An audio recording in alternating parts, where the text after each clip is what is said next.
તો આવી રીતની દાળ તમે બનાવશો તો તમને બહુ ખૂબ મજા આવશે, ખાવા માટે જમવા માટે બહુ મજા આવશે। તો તમારા માટે દાળ ભાત બનાવીશું, તો કેવી રીતે બનાવીશું તમે ઓર જલ્દી બની જશે આ દાળ ભાત। તો ખટ્ટી મીઠી દાળ ભાત બનાવશો તો 1 કટોરી તુવર દાળ લીધી છે और चावल 1 कटोरी लीधा છે તમે બતાવશું और 2 ટમાટર લીધા છે, 4 હરી મરચ લીધી છે કે તમારા કને તીખી હોય તો તમે તીખી લઈ શકો છો। તો તીખી હોય તો 3 ખણ થઈ જાય ને અગર મોરી હોય તો તમે 4 ખણ લઈ શકો છો। તો કેવી રીતે તમને બનાવીશું અમે આજે બતાવીશું, અહીંયા બની જશે ગુજરાતી દાળ ને ભાત। કેવી રીતે બનાવશું તમે અમે દેખાવશું, તો ચલો બનાવીએ। તો મેં ગેસ ઉપર કુકરે રાખી દીધું છે और 1 કટોરી જો દાળ તુવર દાળ લીધી છે એ કુકરમાં નાખી દઈશું और 2 ગ્લાસ પાણી નાખી દઈશું। કુકર ગરમ કરવા માટે રાખી દીધું હતું મેં, તો 2 ગ્લાસ અમે પાણી એનામાં નાખશું और જે મરચાને લીધા છે એને કાપીને એનામાં તો કુકરમાં ટમાટર और હરી મિર્ચ કુકરમાં નાખી દીધી છે। એનામાં હવે આપણે નાખશું 1 ચમચ નમક। તો તમને જેટલું જોઈએ એટલું તમે સ્વાદ અનુસાર નાખી શકો છો और એનામાં અમે નાખશું હળદર બી, તો અડધી ચમચ અમે હલ્દી નાખી દઈશું એનામાં और કુકરને બંધ કરી નાખશું।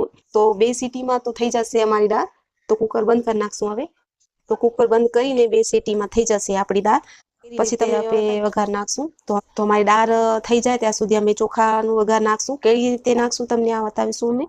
તો એનામાં ગેસ ઉપર મેં તપેલી રાખી દીધી છે ગરમ કરવા માટે, તો એનામાં અમે 4 ગ્લાસ જેટલું પાણી નાખશું। કટોરીમાં તે 4 ગ્લાસ પાણી થઈ રહે। તો તમને જીરાવાળા જોઈએ તો તમે તેલથી વઘારી લો તો સારું લાગશે થોડો, और પાણીવાળા બાફરવાળા જાય તો એવી રીતે તમે વઘારી શકો છો। તો એકમાંથી કુકરમાંથી અમે દાળ ચડાવીએ और બીજામાંથી અમે ચાવલ ચડાવશું। તો હવે આપણે ચમચી મીઠું નાખશું, તમને જેટલું જોઈએ એટલું તમે નાખી શકો છો। તો આધી ચમચ મેં નાખી છે। પાણી ઉકળે ત્યારે પછી આપણે એનામાંથી ચાવલ ધોઈને નાખી દઈશું। તો અમારો પાણી થોડું ઉકળી ગયું હોય તો એનામાં અમે ચાવલ ધોઈને નાખી દઈશું। જીરા સાઈ ચાવલ લીધા છે, તો એને હવે ધીમી આંચ पे એમ પકાવશું। તો ધીમી આંચ पे સારું પકે ચાવલ છૂટું થાય, તો એને ધીમી આંચ पे પકાવશું ને ઢાંકી લેશું। ઢાંકીથી જલ્દી બની જાય છે ચાવલ। તો ચોખા આપણા થઈ ગયા છે, તમે જોઈ શકો છો। તો એક પાસે મેં ચોખા ચડાવ્યા और બીજી પાસે મેં દાળ ચડાવી। તો 2 સીટી થઈ ગઈ છે, 2 સીટી થઈ ગઈ છે। તો હવે આપણી દાળ તૈયાર થઈ ગઈ છે, તો બાફાઈ ગઈ છે દાળ, તો તમે જોઈ શકો છો। તો મરચ જો તમને દેખાય છે એને આવી રીતે આમ કરી નાખશો તો એક હાઈ ક્લાસ થઈ જશે આવી રીતે, એનામાં ઘરી જશે। તો હવે તમને હું બતાવીશ કે ગુજરાતી દાળમાં વઘાર કેવી રીતે આપણે કરશું। તો આવી રીતે જોઈ શકો છો ફ્રેન્ડ્સ, જો બિલકુલ એનામાં ઘરી ગયો છે। તો હવે તમને હું વઘારીને બતાવીશ। તો ચાવલ થઈ ગયા છે, તો એનામાં પહેલે આપણે પાણી કાઢી લઈશું।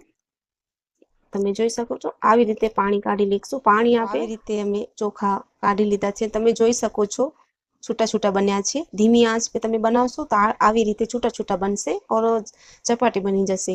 તો હવે આપણે વઘાર નાખશું દાળનું।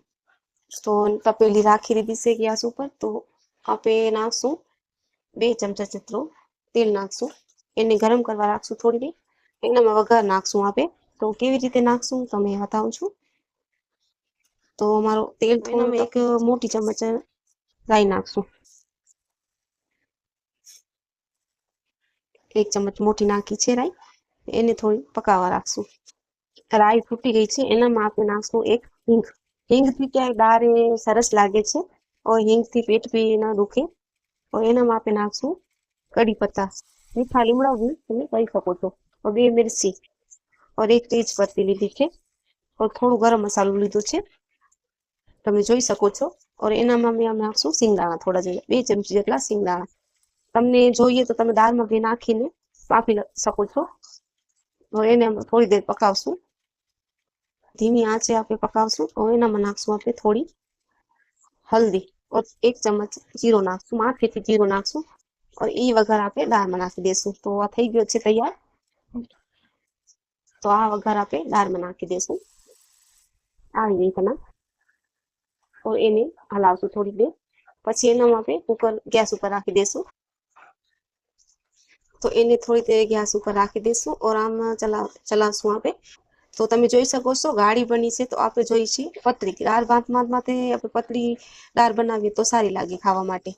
તો જો ચોખાનું પાણી આપણે લીધું જો એ એનામાં નાખી દેશું, તો એનાથી સરસ બને છે દાળ ભાત। તો તમારે કને ખટ્ટી આમરી હોય તો તમે નાખી શકો છો, તમને જો ભાવતું હોય તો ખટ્ટી, નકર તમે લીંબુ બી નાખી શકો છો। તો તમે જોઈ શકો છો કેવી રીતે દાળ ભાત આવી બની છે। જો આપણે એક લીધું છે, આ નાખી દઈશું પાણી, જો ચોખાનું પાણી વધ્યું છે ઈ। હવે એનામાં થોડી આપણે નાખશું શક્કર, ખાંડ નાખી દઈશું થોડી, તો 1 ચમચી જેટલી આપણે નાખશું એનામાં શક્કર। તમને જો ખટ્ટું મીઠું જોઈએ તો તમે લીંબુ નીચોરીને નાખી શકો છો, ને જો તમને ન પસંદ હોય તો ના નાખાય તો હાલે।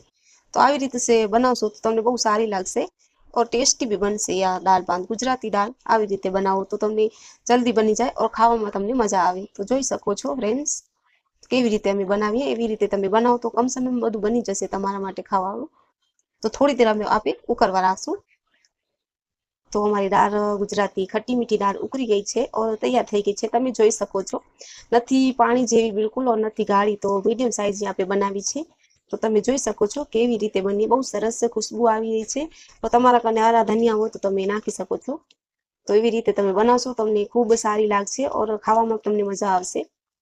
તો अच्छी लगे तो મને મારા વિડીયોને લાઈક અને સબસ્ક્રાઇબ કરજો। Thank you.